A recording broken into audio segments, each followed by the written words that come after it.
It's preparing to go. All right, we're live on Facebook. I have to hold my screen up because for some reason, if I put it down on my desk, I turn into Dark Man. No worries. Yeah. You're a good-looking guy. You're good to go, man. No problem at all. They got to see it though. We got to lift the camera up so they can see it. So 30 days of video. Jason Dukes from Captain's Chair Coaching. Special day today. It's my new office. Day number one. Yeah. Day number one in the new office. And also today we have an interview for you. Cornelius Crawford from Crawford Customs is here with us. I also have some kids in captivity. I know it's kind of weird, but they're hanging out. Their mom's hanging out and watching. So it's cool. Like Facebook Live, the 30 days of video. We're on day 92, and we have like a live audience. So beautiful. Cool. You guys are going to get a dog later today, right? Yes. He's going to get a dog. So I'm going to flip over to another page too, just so I can see some of the comments as they come in. But so we got some people joining: Adrian, Jackie, Cheryl, Jessica. Excellent. Congrats on the new office. So Cornelius, tell us about your business and that big old house back there. Cornelius Crawford here, Crawford Customs LLC. I am a builder, developer, investor. We're actually shooting today live from one of the most recent projects that we're doing right now. We're in Colts Neck, New Jersey. This house is actually funny. This is a Jackson Memorial High School reunion. These are guys who I actually went to school with, and we're doing their house, an aesthetic remodel, and putting the property back on the market for them. In my business, we do a lot of spec homes. We do work for clients. We do work for private investors. And pretty much collaborate and do a lot of joint venturing with folks. And this is just one of those projects that we're doing right now. I just wanted to kind of give folks, I always like to say proof is in the pudding. So we give folks a quick kind of tour of the area, of the house. This particular one is kind of, it's always a dog. It's the ones that we get into. It's the worst house in the best neighborhood. This is exactly what we kind of want to buy. And I'm going to give you a tour inside the home once we kind of get our feet wet with the beginning of this interview here now. So well, and a big piece of the 30 days of video is to have people watch my journey, and the purpose of have people find their gift and give their gift to the world. Now, this isn't something that like you were forced to do. Like this is something that you love doing, and you get to do it with people that you love. Tell us a little bit about that. Yeah, man, absolutely. You know, I've been in real estate for over 20 years now. I've actually purchased my first piece of property in 2000. So I've been investing for quite some time. But before that, I've worked with Nanian Homes, Beazer Homes. They were at the time the third and fourth largest builders in the U.S. And I've learned the process. Before even to kind of rewind that a little bit, I have had the ability to work during high school and doing construction. I was the kind of kid that was hands-on. I was never somebody who wanted to be in an office sort of thing, and it just wasn't my steez. I kind of like to be in sweatpants and jeans or whatever during the entire time. So that was like my biggest, that was my biggest stipulation. I couldn't be the guy in the suit. But for me, the ability to kind of touch something that was tangible and have the opportunity to create something new and fresh out of it was a feeling of relief. To go to a home and see the progress that you can make every single day and work in there is it just is the transformation. It's just a feeling of gratitude. It's a beautiful feeling. But to do it for homeowners, for people who are actually going to live there. I mean, you're sleeping there, you're in the kitchen, the bathrooms, all that kind of stuff. And to create that dream and make it come true. For me, it's a dream to give that same gift and kind of put our own stamp and mark on it and to make the home as beautiful as possible. So we have just a fantastic time because every house that we get into is completely new. So everyone has its new problems, new issues. And really all we're doing is going into that property, fixing every issue that's in there and putting our own stamp and spin on it and just making it look that much better. That's awesome. So our gift is just that ability to really kind of transform something that's that ugly duck and just make it look as pretty and beautiful as possible. That's awesome. And now it's a family business too, right? Like you get to do this with people that you love. Oh yeah. So my name is on every property. So I'm making sure that we're doing it the right way. I have a lot of family there into different things, but I'm hoping, me being with three young boys, they're going to come up into the business and want to do it as well. That's every father's dream, so hopefully I can get them, but if not, they're just going to be free labor for a little while. So it still works. Hopefully we change the name into Crawford and Sons or something, Oh, that's awesome. That's awesome. My wife actually is the realtor, though, Dina Crawford. Shout out Miss Crawford there, and she lists and sells the homes that we have. So yes, we're doing everything to keep it all in the family and putting our stamp on it. That's very awesome. And just so people know, we were actually scheduled to do this a couple weeks ago, and then I got what is it called when you get pushed to the side for something else? But it was something pretty cool. You got to go do something pretty cool. Tell people about what you got to go do. Say it one more time. I missed the last piece. Oh, where did you go? Tell people that don't know where you got to go. Oh, I actually went to the Super Bowl. That was last weekend, which was very exciting. So, I have a 3-month-old. We have a 3-month-old at home now. So times are very hectic. It's really like mommy, daddy daycare all the time. But anytime that I have the ability to shoot out for a little bit, like going to the Super Bowl and seeing the Eagles win it, I kind of have to make that stamp. So I think when we called, I was getting ready to go out. And he looks like an Eagles fan over there. I was getting ready to set up so I can leave because I had to leave Monday morning at like 3 a.m. Sunday morning, 3 a.m. and shoot back. And I got back at Monday, 3 a.m. and it was like really hectic the entire week.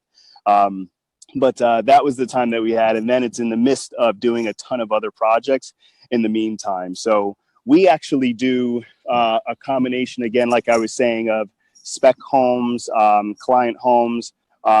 This is our second year where we've completely booked ourselves for the entire year. So we're thank God for the business and the opportunity. But we're currently working with clients and setting them up and preparing them so we can build their home in the future as well. And those are homeowners that, we want to give them the opportunity to customize their crib, so to speak, and make it as pretty and beautiful as possible and really make that dream home come true. That's awesome. Yeah. Well, let's start the tour. Yeah, man. So this house here, again, as you can kind of see, the landscaping is a little rough. You can kind of see some of the homes that are behind me here. It's a multi-million-dollar development. We do a lot in, this is our first one in Colts Neck, but we do a lot more in like Chatham and Madison. We do a lot of knockdown rebuilds, doing the house from the ground up. I'm actually walking into this home, and excuse the noise. Just let me know if it's too loud and you can't hear me. But this particular property is over 8,000 square feet. We won't have the time to go through the entire thing, but I wanted to give you at least a mean look on it. So sure, absolutely, yeah. Whatever you want to share, we're here. We got nothing else to do. So we just popped into the foyer. That noise you hear is hardwood going down.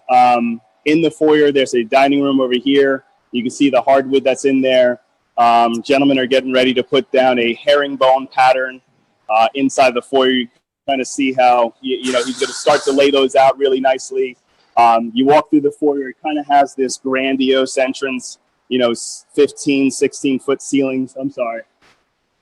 This is 17-foot ceilings inside here. It has a space in the corner that could be for another like office or dining room, however somebody wants to set it up. But we kind of create more of a blank slate so we can make it as open as possible and people can have the option to change that home around and make it beautiful. I'm actually standing inside the kitchen. There's a breakfast nook, fireplace kind of action there. And let me know if I'm going too fast, Jason. This is the kitchen, which we completely ripped out. We're going to redo everything, new cabinets on the inside. This gentleman doing his own 30-day video in back of me right here. But it's a great room back here. You can see they're doing a little bit of spackling and whatnot inside. Is that like an actual thing? That guy's on those stilts? Oh, yeah, the stilts are because of the height. So you're like 14 feet tall inside here. And he's actually he's doing a little bit of work inside there and hitting all the corners because it has some crazy angles inside of that ceiling. So it's kind of like you didn't know that you were going to get a circus act going on with this video, but if I try to stand on those, I'll take one step and I'll fall on my face. It doesn't work. It's not as easy as it looks. But day 93. Yeah, exactly. And as I walk through the hallway, there's another guest room down here on the first floor.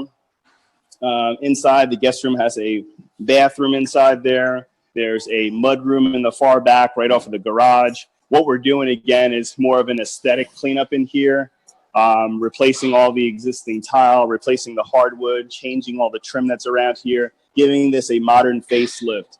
A lot of these homes, unfortunately, it doesn't matter what your status is, economic status. There's always, unfortunately, situations that come about, whether it's a death in the family, a divorce, it makes a huge financial change.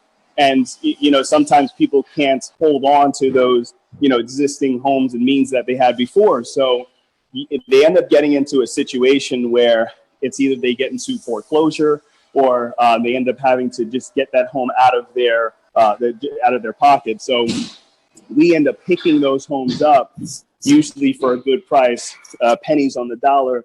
And look at this kind of crazy color that they have in this room. This is like a Pepto Puke Bismol kind of look. But that's, you get people who, unfortunately, sometimes they're down on their luck. And we want to make it so it's a win-win-win situation for everybody. The person that has the home, they don't want to go into foreclosure. The person who, whoever we're buying it from, we want to make sure that they get off comfortably and they can get rid of all the liens and stuff that are on there, whatever the case may be. And then when we turn it over to the new buyer, we also want to give them a comfortable price point that they can use and get into the property and do what they want to. But we're just kind of creating that beautiful slate, that beautiful atmosphere for them, and just a really, really nice home. As I walk, I'm kind of like trying to make sure I'm doing a balance enough so I'm not tripping over the hardwood and stuff in here. We just put new hardwood inside of all the bedrooms upstairs. That's that sound, that loud sound you hear. I'll let you see what this guy's actually doing. And then I'm going to go back downstairs because it's way too loud. Okay. Well, the other thing that I have for you, like it's really cool to see people in the market on the higher end, because there's lots of real estate investors that I work with and also that interact with, and they're working with smaller projects. What do you have to say to people who are looking to enter the market and just where they enter? Because a lot of people enter on smaller properties or properties in quote unquote bad neighborhoods or whatever, and then they never leave there. Well, you know what? I think it's all about scaling. I always started, my first home was in Trenton, New Jersey. I purchased something like by the train station over there. I remember my very first home when I was saying I bought in 2000 was $30,000. I bought it as a first-time home buyer, and I probably put like $7,000 into the home. I fixed it up myself. That was when I was working with Avenian. I would work during the day. At night, I would drive to the house. I would actually build myself, my tools and stuff during the nighttime, sleep there, take a shower, go back to work. I did that for a couple of years, and that was my start. But that first house, when I bought in 2000, that was 2 recessions ago.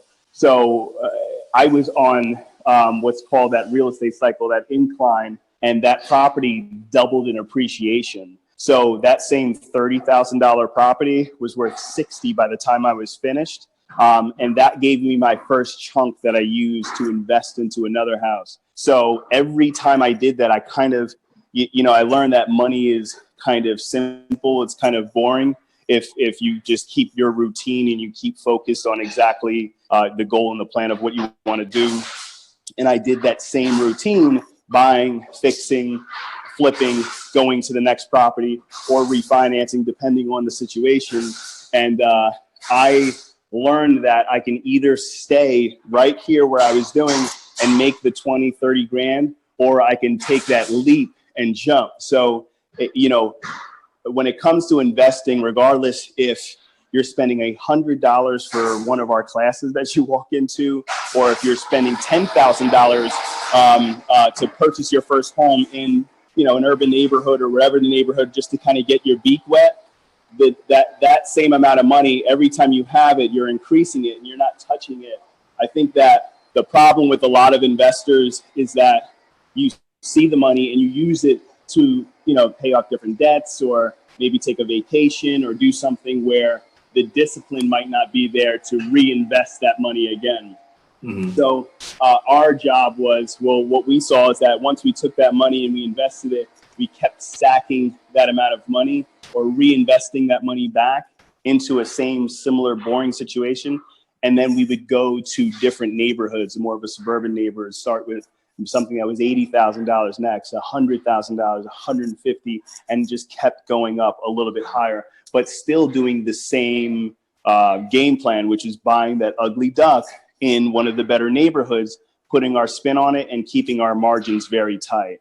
So it eventually went from being in Trenton back in 2000, which I still go back to Trenton now, to finding these different opportunities, and not just taking that opportunity and just staying in that area, but also using that money and joint venturing with somebody else, somebody who either sees what you're doing, they see that you are focused, that you've been into the game for a little while, and you're teaming up and using not only your 10 or 20 grand, but matching that money with theirs so you can get into a higher league and a higher level.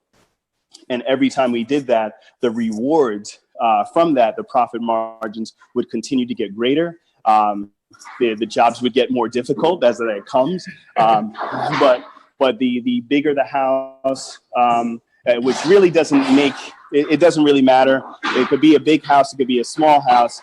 It's usually when you purchase that property is when you're making your money.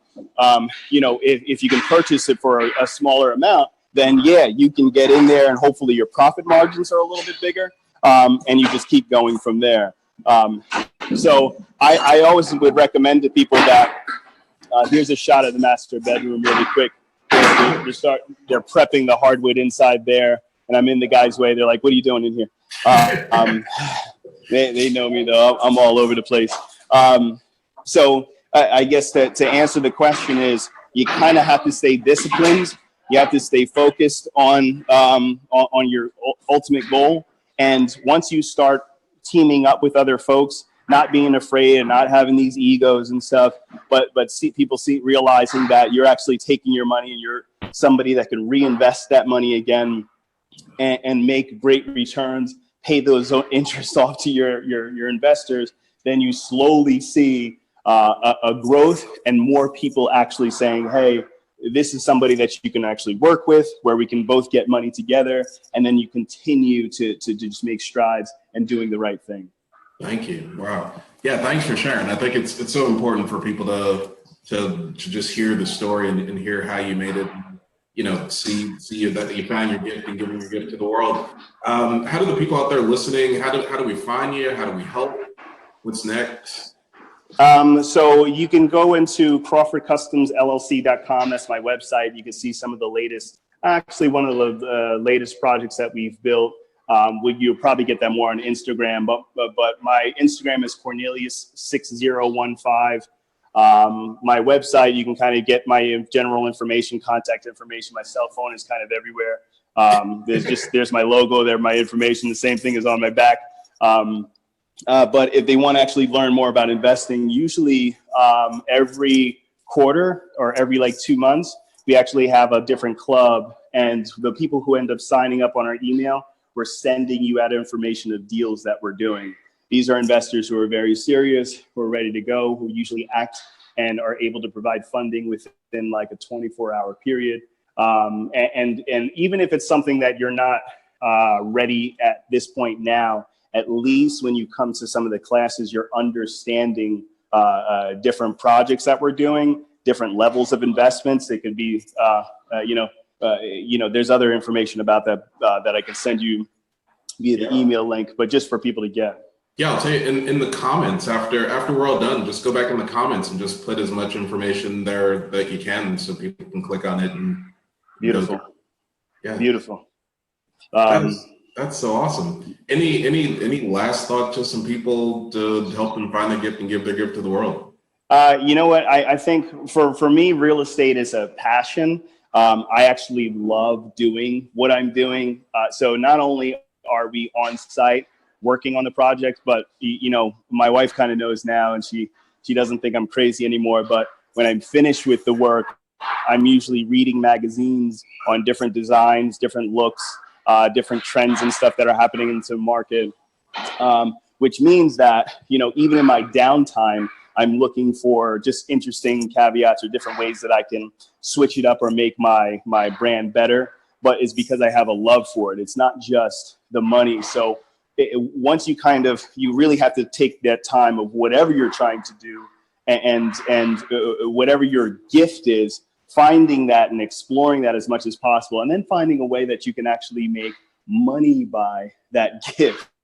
And then it's not a job. It just feels comfortable. So for us to wake up every day, know that we're going to a new site, meeting with new investors and whatnot, it's extremely rewarding. But there's nothing about me looking at my clock or my time trying to get out of here. There's just a beautiful feeling knowing that you can continue to just work as hard as you can as possible, but not have any sort of regrets or anything with it. So I would just definitely say to folks, don't just get into it because of the money that's available. Do something that you actually love, and then find those people, mentors, somebody that's in your area who can teach you a little bit more about that, and just learn from them and offer not just somebody saying, hey, I kind of want to shadow you for the day. Maybe offer them lunch or offer them something of real convenience of work, so they would actually want to work with you, not just kind of see it as more of a nuisance, which I think would help you out as well. Having a mentor or somebody that you can work with or somebody that's in the field is definitely a beautiful thing. But I just say for anybody in general, just do it because you have a general love for it. Yeah, awesome. There he is. my studio they're leaving. Congratulations. I got to say congratulations on the office. I'm glad that it seems you're moving. You're doing some really cool things there. You actually are doing the same thing. I mean, you're coaching, and I appreciate you reaching out for this, but you've invested into yourself by having the office, by having, the different scaling yourself into making growth happen with your own business. And that's just, it's an awesome thing to see when you're putting that investment down and that time down, because it ends up coming back to you tenfold. Yeah, absolutely. Fingers crossed on the tenfold part. Yeah, man. You'll get it. Hey, no, for sure. Declared to have it that way. Dude, I don't think there's anything else to say. We say amen. Amen. But you know what? I'm going to leave you guys on this one last note. For those of you who are looking to kind of get into real estate and do something very simple, what I would recommend, especially for somebody who's like in the comments, or usually people end up sending a direct message. Everybody has that house. Hopefully you can still hear me. I'm getting phone calls. Yeah, we got you. There you go. Everybody has that ugly duckling house in their neighborhood that's been sitting. If you ever seen that movie, it's that same haunted house that, everybody's scared of. That house has the huge potential to make you money. And if you actually find that house, get the address of that house, send a direct message in that area. Hopefully it's in New Jersey, of course. Hopefully a lot of the people are here. you can make money as a wholesaler if we can end up settling and purchasing that house. So if somebody who's interested in getting into real estate, one of the easiest ways is just looking around your own neighborhood and finding that dog property. Just for example, we're working on a deal now that I signed this morning for somebody who was like kind of a real estate investor, part wholesaler, but he ended up finding a property and working heavy on this property to get all these liens cleared and whatnot. This is the first house where I actually had to pay close to over $100,000 to that person that ended up finding that property, but the numbers still work for me. So 100 is not normal, but you can actually get, $5 to $10,000 as a wholesaler just by getting that information out, finding that property, finding that seller, matching it up with the right people. A lot of it is about networking. A lot of it is about just kind of doing a little bit more digging. And I kind of use that same example of the guy who was like digging and, he's like a shovel away from finding that carrot or that gold or something. Yeah. It's the same thing in real estate where sometimes those deals don't work, but sometimes they do. And to do something where you're working your 9 to 5, where you still need to pay your expenses off and do a couple of things in your part-time, you can make additional money there. Just hit me with a DM with just questions about it or that property that's in your neighborhood. And that would be a great thing for us to joint venture on together so we can additionally make money and ends at the same time. So, yeah, that's awesome, dude. Yeah, man. Thank you so much for sharing your life, sharing all the information, and yeah, man. And also ways for people to start partnering. Start. What's holding you back? You might as well just keep head and go forward with it. Just a last picture of like kind of that foyer look of what we're doing. You can see that angle he's putting on that herringbone. We're going to make this very grand. And Jason, thank you for having us. And I wish you the best in your business. And hopefully we can collaborate again soon. And I'll try to get on the stilts next round. If the Giants win the NFC East, you have to get on the stilts. Absolutely. You may not have to get on the stilts. Yeah, exactly. I think we got some time. Dude, take care, man. Thank you, brother. Take care. All right. Bye-bye.